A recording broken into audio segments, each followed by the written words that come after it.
Pinapahintulutan ho ang imports during close season. Okay.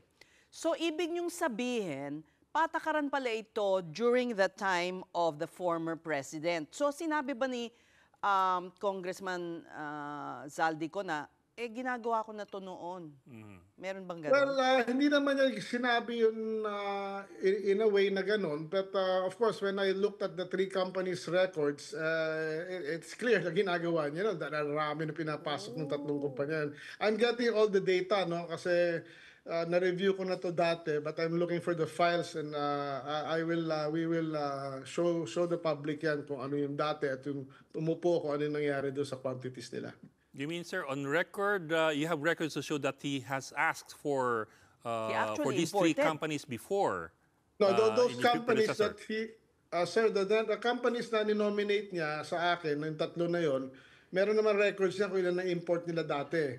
So kita natin na medyo may marami silang na-import base sa bagong sistema namin ngayon. No, na it's basically performance-based ho yan, or merit-based. But sir, when you say 3,000 containers, that amounts to how many tons? Kasi kanina we were talking about 150,000 tons of fish by your predecessor. Sorry, I did not compute, pero it's about 90,000 tons if I'm not mistaken. Wow! That's a lot. That's parang... At 30 tons per container. And sir, have you been able to identify, or have you checked whether these three companies are directly linked to Congressman Zaldico? Well, I checked, but unfortunately, I checked before.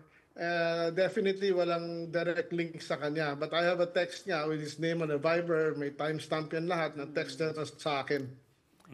I asked that, sir. Sorry, Bok. I asked that kasi one of the names you mentioned of the company is ZC Corporation, if I remember correctly. ZC Victory Fishing Corporation. Basically, ang nakita ko dyan, it's really an existing company in General Santos na may mga small size fishing fleet. But yung unloading records nila is definitely do not commensurate to the amount of import permits they were previously given.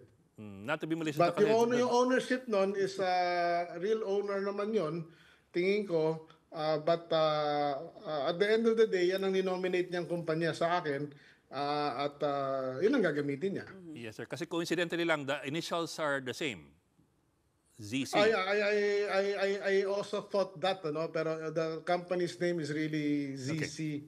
But of course, I don't know if there's an internal arrangement na with the owners, but I don't want to speculate lang. Yes, sir.